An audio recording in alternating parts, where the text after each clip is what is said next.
estado? ¿Todo bien? Bien, vamos a entrar al último tema de la materia y está referido a lo que es la auditoría forense. ¿Ya? Muchas personas, muchos profesionales, dudan de la existencia de esta especialidad. Ya les mostré en la anterior clase cómo se utiliza esta auditoría forense, ¿no? Cómo se acompaña como prueba fehaciente, prueba plena, dentro de un proceso legal en materia penal. Hemos visto en el tema del caso de los respiradores, del caso de los gases, del tema de Murillo, y del tema de yacimientos con la planta de urea. ¿Ya? En realidad, muy poca gente ha tenido oportunidad de hacer estas auditorías. Es como una auditoría especial, ¿no? Entonces, uno puede ser un excelente profesional, pero si trabaja en una consultora, por más bien que haga un trabajo, su trabajo simplemente va a servir de pista de auditoría y no como una prueba para un proceso. Para que sea prueba tiene que pasar varios filtros, ser aprobado por la unidad pública y después de la entidad pública tiene que ser aprobado por la Contraloría. Si no, no tiene valor. Lo mismo ocurre con un informe hecho por un auditor interno, por decirles de un banco, ¿no? Que puede demostrar fehacientemente el hecho de un delito, pero como informe, ¿ya? Como informe no sirve de prueba. ¿Ya? Puede ayudar en la investigación, pero el fiscal tiene que buscar otros elementos para hacer la imputación y la acusación. No puede hacer la imputación o la acusación con un informe hecho por el auditor interno. Muy diferente a lo que vimos en la anterior clase. En el caso, por ejemplo, de los respiradores, ¿qué dice?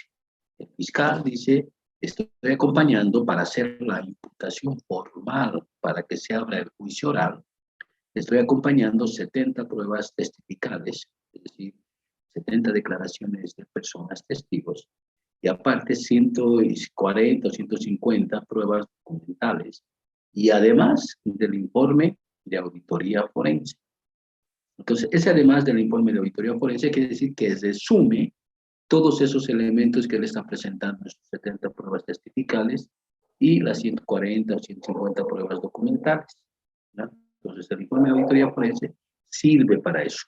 ¿Ya? Como les digo, muy poca gente ha realizado estos trabajos en Bolivia, ya les explicaba el por qué, ¿no? Muy pocos auditores forenses se mantienen en el cargo, ¿no? Por ejemplo, de Cochabamba, con el que trabajé, Williams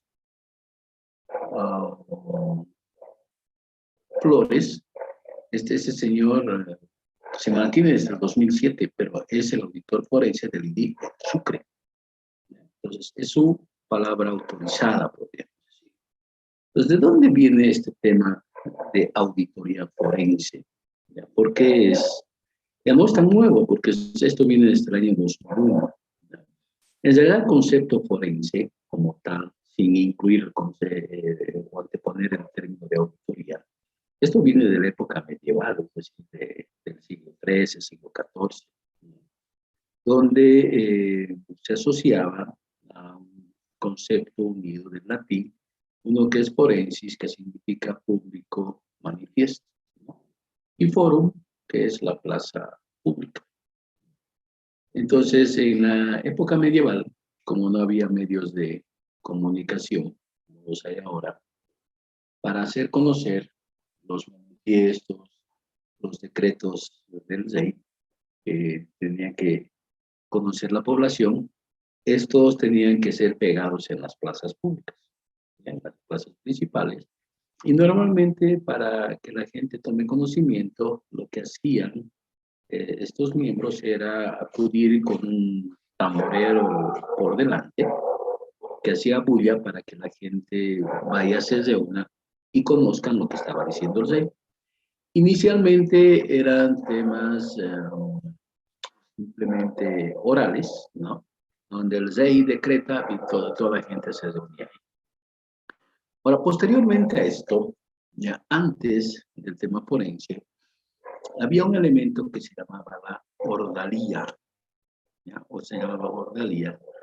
La ordalía es un concepto que significa que en muchos vocablos se le ha denominado. Por ejemplo, los judíos llaman Shalá, que significa Dios lo quiere. Entonces la ordalía, ¿ya?, era una especie pre-forense, donde un representante de la iglesia, cuando había un juicio oral en una plaza de estos para someter a un proceso, sobre todo a las mujeres, por el tema de herejía, brujería, ¿ya?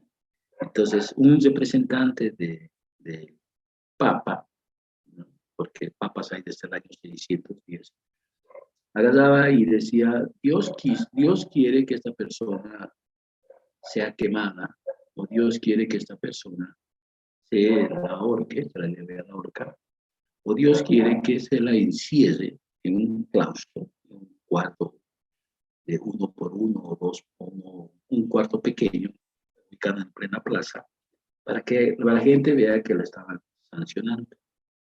Posteriormente a esta decisión que antes se llamaba ordalía, viene el tema forense. Ya no es uno, son varios. Hay un representante de la iglesia, hay un representante del rey, hay personas sabias, personas de la misma sociedad que se reunían. Y aquí entre ellos decidían si esta persona se le iba a sentenciar de manera oral y de manera inmediata a la horca, a la hoguera o al claustro. Antes de esto era una persona que a estos procesos se le llamaba ordalía. Ordalía con la famosa frase de que Dios quiere que esta persona sea procesada así. Ahora bien, este vocablo forense, ya que es posterior a la ordalía y que viene de los siglos XIII, XIV, está asociado a todo apoyo que está orientado a resolver un proceso judicial en materia penal. Pero hemos visto que anteriormente el tema forense era un tema de carácter oral, porque no había medios de prensa, no había máquinas de escribir, computadoras, no había nada de eso. Por lo tanto, era oral y no había nada escrito. Se sentenciaba algo y quedó así. Entonces, de esa manera, el tema forense se quedó a un tema de un apoyo de carácter oral. Por ejemplo, un médico forense que da un certificado, el momento de la declaración o reconstrucción de los hechos, él tiene que ratificar lo que ha escrito y de manera oral en el proceso. ¿Ya? Por eso en Bolivia la materia de auditoría forense se da solamente en el tema penal. Aunque en derecho hay una materia que es civil forense, ¿ya? Pensando que en algún momento nuestro Código de Procedimiento Civil iba a determinar que se dé este cambio en materia civil y que sean juicios orales. Pero en tema penal hemos retrocedido. En tema penal teníamos jueces ciudadanos y jueces técnicos, que en la práctica los jueces ciudadanos no funcionan.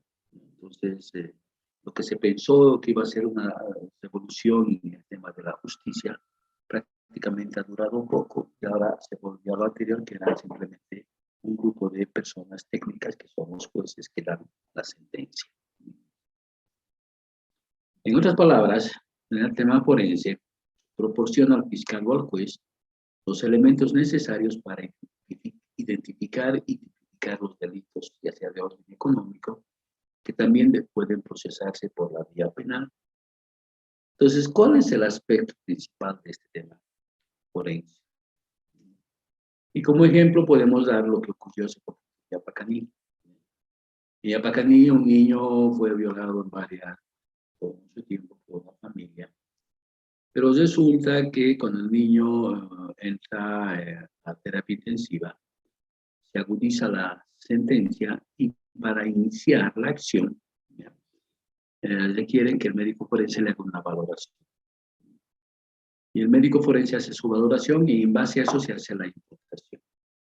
Pero resulta que el niño muere y la población, al ver la imputación que se hace a esta familia, no tenía nada que ver con el tema de violación.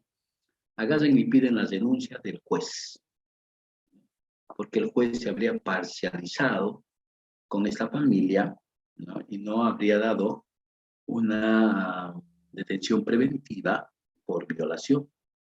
Entonces el juez dice, o la jueza en este caso, agarra y dice, no es mi problema. Yo administro justicia. El que tenía que hacer la imputación era el fiscal. Y el fiscal en su imputación y su acusación en ningún momento me habla de violación. Siempre me ha hablado de transmisión de una enfermedad venérea. Entonces el fiscal agarra, dice también, yo no tengo la culpa. El que tiene la culpa es el médico. El médico en su informe médico, en su certificado forense, en ningún momento habla de violación. Por lo tanto, yo no puedo hacer una imputación o una acusación por violación si el médico no me dice. Y el médico forense, al ver que no tiene otra salida, agarra y sale el fiscal general del Estado y dice ese médico forense, como el IDIF depende de la fiscalía, tiene que modificar su informe. Y eso ya no corresponde.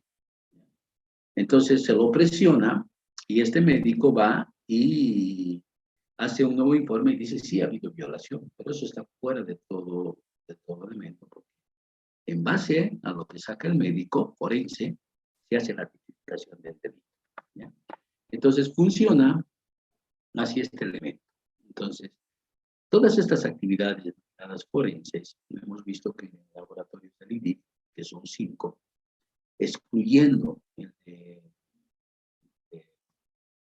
lo que es custodia de evidencia. Ya hemos visto, hay 2 laboratorios que son técnicos, ahí están los peritos. Y hay 2 laboratorios que son, 2 divisiones que son de profesionales, que están los médicos forenses y los otros profesionales forenses. Entonces, ahí se hace la conjunción del tema forense y peritaje.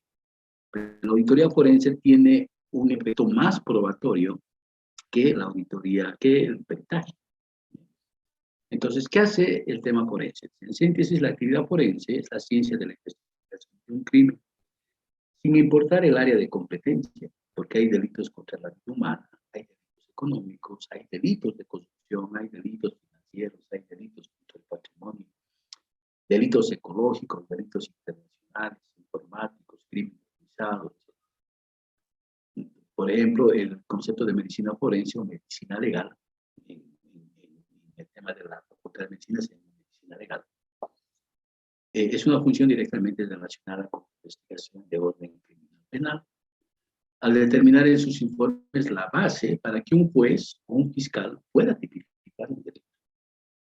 ¿Qué pasa? Hemos visto en medicina forense que hay una jefatura de certificación de días de impedimento.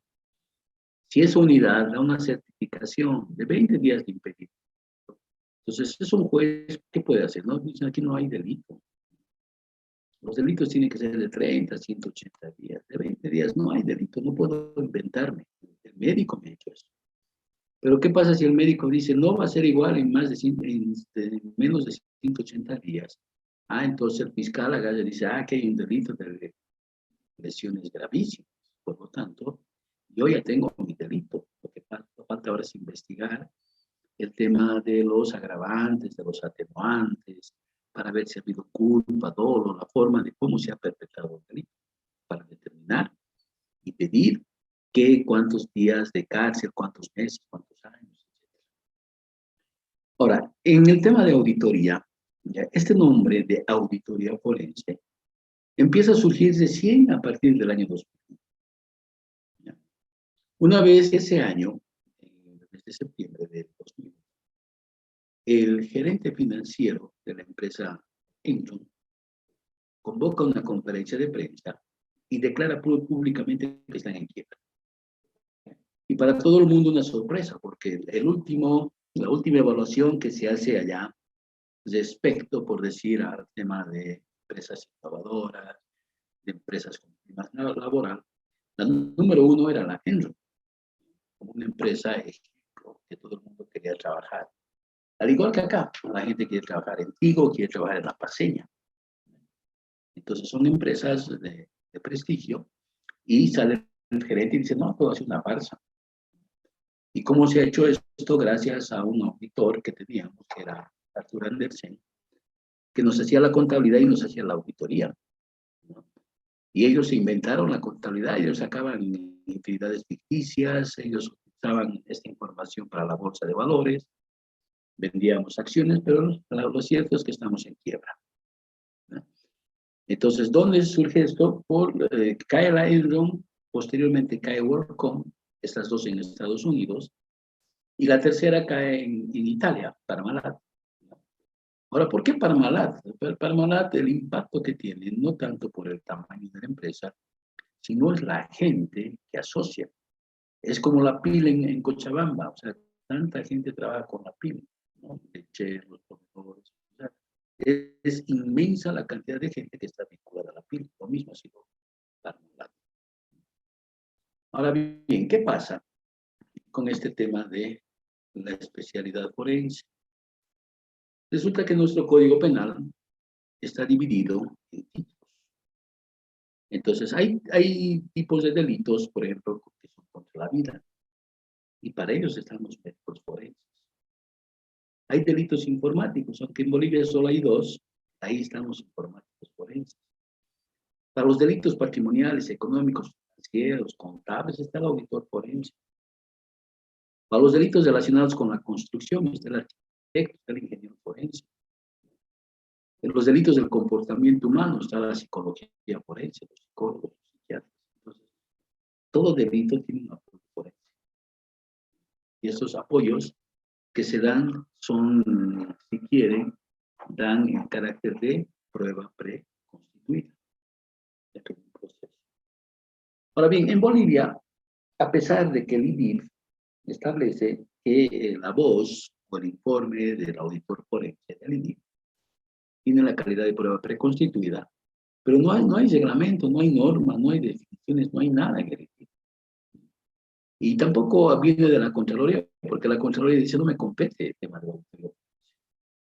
La auditoría forense es competencia exclusiva del Estado, a través del IDIF.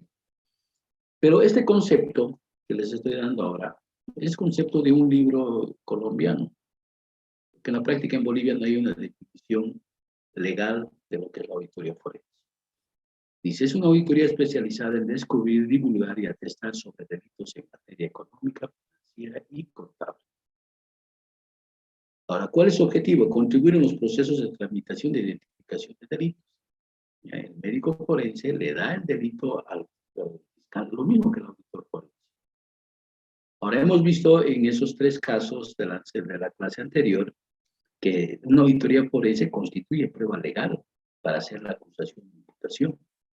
Entonces, ¿cómo viene formulado esa imputación que hace el fiscal o el grupo de fiscales?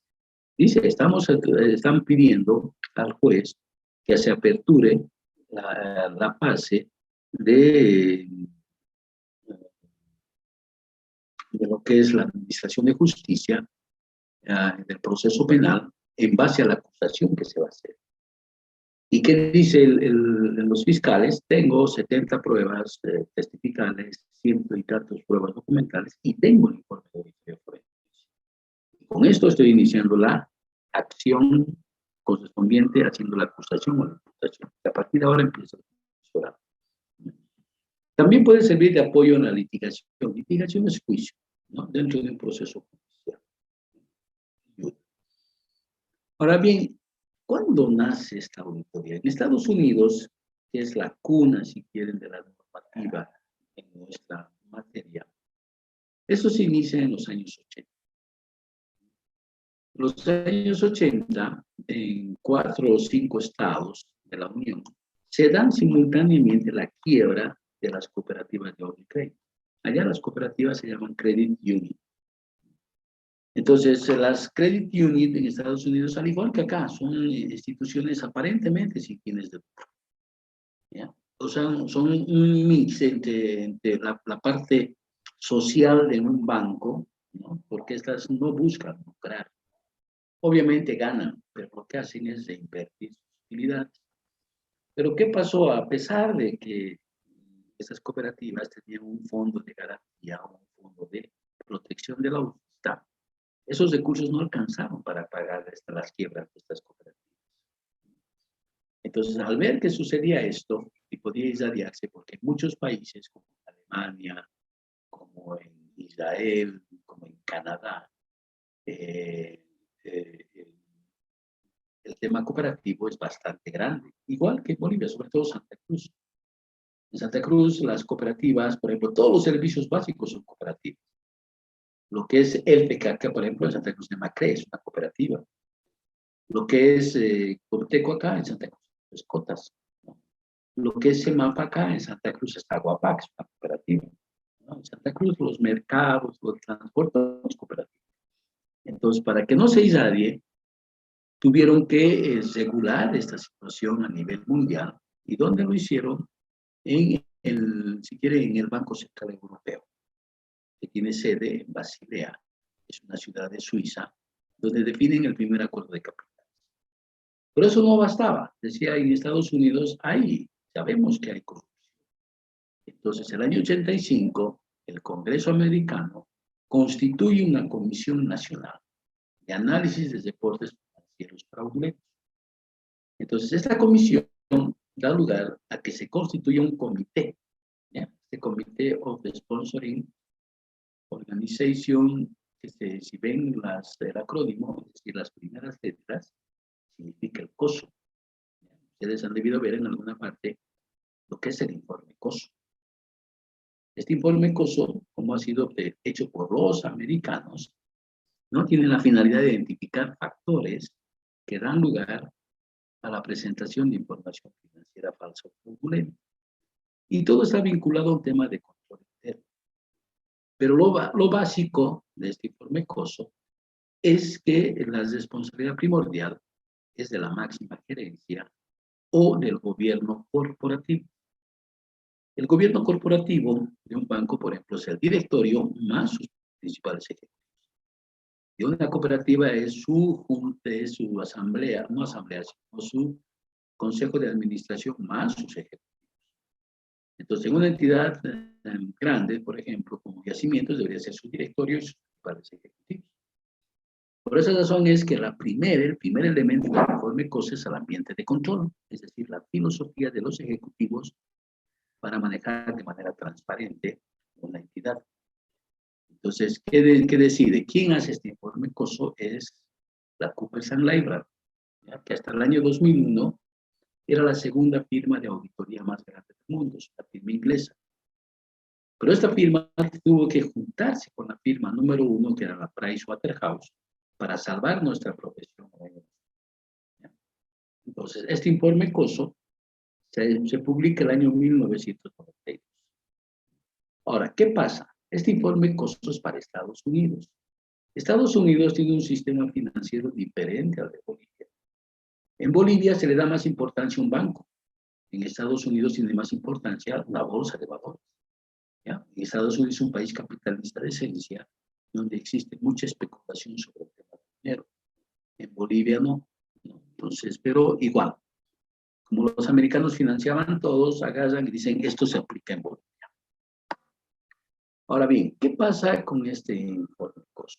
Hemos dicho que se da origen a este estudio para ver por qué las credit unions son las cooperativas. Han quebrado en varios estados de la Unión de manera simultánea, es decir, ¿qué ha pasado? Entonces, para ver por qué estas entidades han mandado estados financieros y nadie detecte que estaban en quiebra, se hace este informe COSO en Estados Unidos. Pero simultáneamente en Inglaterra también se hace otro informe que se llama informe Cadbury, ¿ya? Porque el COSO es americano, el Cadbury es inglés. Entonces, a pesar de que había este informe del Cadbury, que es inglés, en el Baring Brothers, que es un banco, el año 95, se provoca un desfalco provocado por una sola persona, ¿ya? De varios miles de millones de dólares, sin que hayan sido tomados en cuenta estos sistemas de control definidos por estos informes. ¿Ya? Entonces, el Baring Brothers es un banco, ¿ya? Si quieren, con nexos en Inglaterra, que ha colapsado el año 95. Después de que uno de sus empleados, Nick Lees, un ejecutivo, hizo perder 827 millones de libras. La libra cuesta más que el dólar.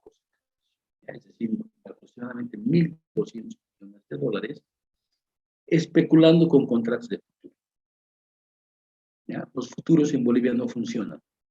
Los derivados, los forwards, que son operaciones de bolsa, en Bolivia no funcionan. Pero este señor sí hizo un fraude de 1.200 millones de dólares, pese a que tenían asegurado con ese informe caro. Y llegamos al año 1999 y este acuerdo de Basilea, es decir, donde está el Banco Europeo, el Banco Central Europeo y el Comité de Supervisión Bancaria a nivel mundial, ¿ya? Deciden que la mejora del gobierno corporativo debe darse en las instituciones bancarias. Entonces, estos ambientes de control, estos elementos deben partir de la cabeza, ¿ya? Ellos daban un ejemplo. Para limpiar una casa de 2 pisos hay que hacerla de arriba abajo. No se puede barrer de abajo arriba. Entonces, si la cabeza tiene estos principios sólidos, éticos, transparentes de manejar una empresa, va a funcionar bien si la cabeza está de acuerdo. Y esto se da con el presidente del Estado, con todo. ¿No? Lo mismo ocurre con la OCDE, ¿no? Que es una organización de desarrollo que también dice que el principio de gobierno corporativo es la base para que las entidades funcionen correctamente. Pero a pesar de ello, en 2001 vienen esos dos terribles caídas que son la Enron y la WorldCom en Estados Unidos. Y en 2002 los Estados Unidos agarran y dicen, vamos a hacer una ley, no una norma, porque las normas de auditoría y las normas contables son para proteger al auditor. Nosotros vamos a sacar una ley, la ley se denomina Sarbanes-Oxley, que son los apellidos de los senadores, que disponen sanciones graves contra los auditores que hacen un mal asesoramiento. Entonces, en Bolivia eso no existe todavía. Entonces, esta regulación de los auditores está fuerte en Estados Unidos. Y obligan, ya, no solo por esta ley, sino por el gobierno americano, que debe cambiar el tema de las normas. Y se aplican las NII en el tema contable y las NIAs en el tema de auditoría a partir de los años 2004. Y esa corriente de implementación se da a partir del año 2006. En Bolivia, por ejemplo, no hay miras de que empiece este. Todos los años andan postergando y postergando todo este tema. Ahora, llega el 2008 y se da otra crisis. Ya no en Inglaterra, se da en Estados Unidos, la crisis del Brothers Lehman, la famosa crisis inmobiliaria, ¿ya? Que tanto especular con los papeles hacen que se dé una tremenda crisis que arrastra a varios países europeos.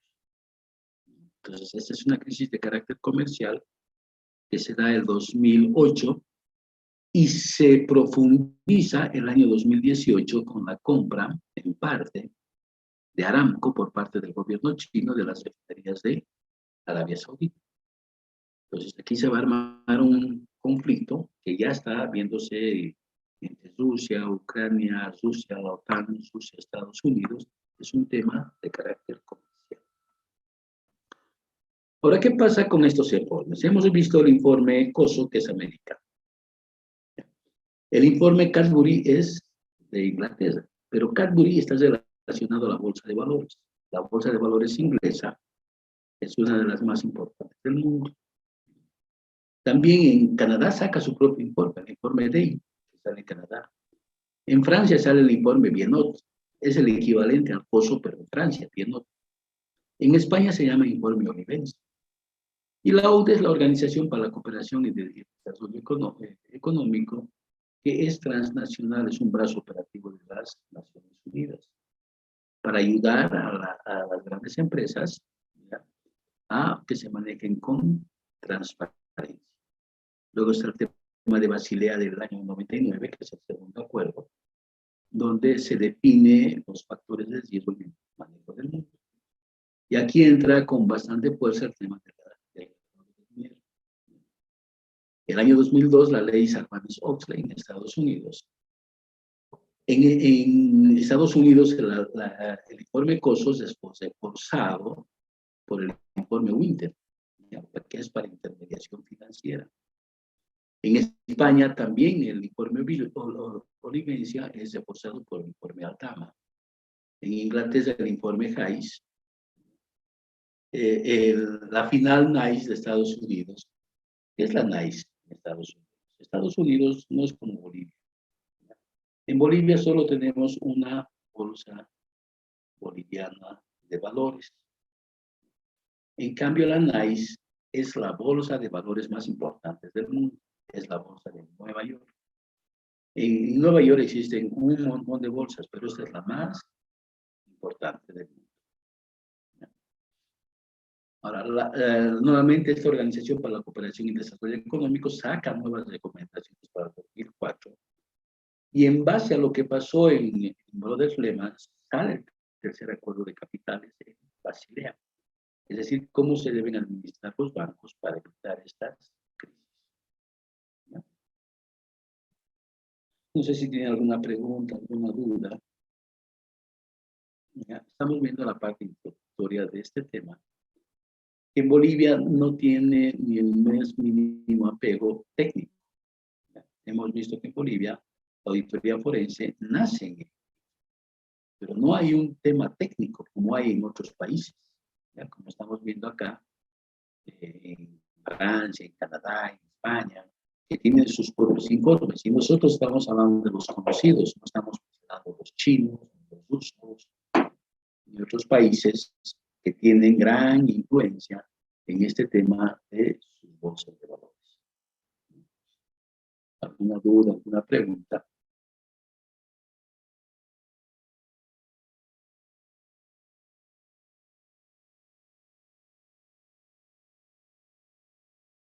Bien, si no hay dudas, no hay preguntas, nos vemos el día lunes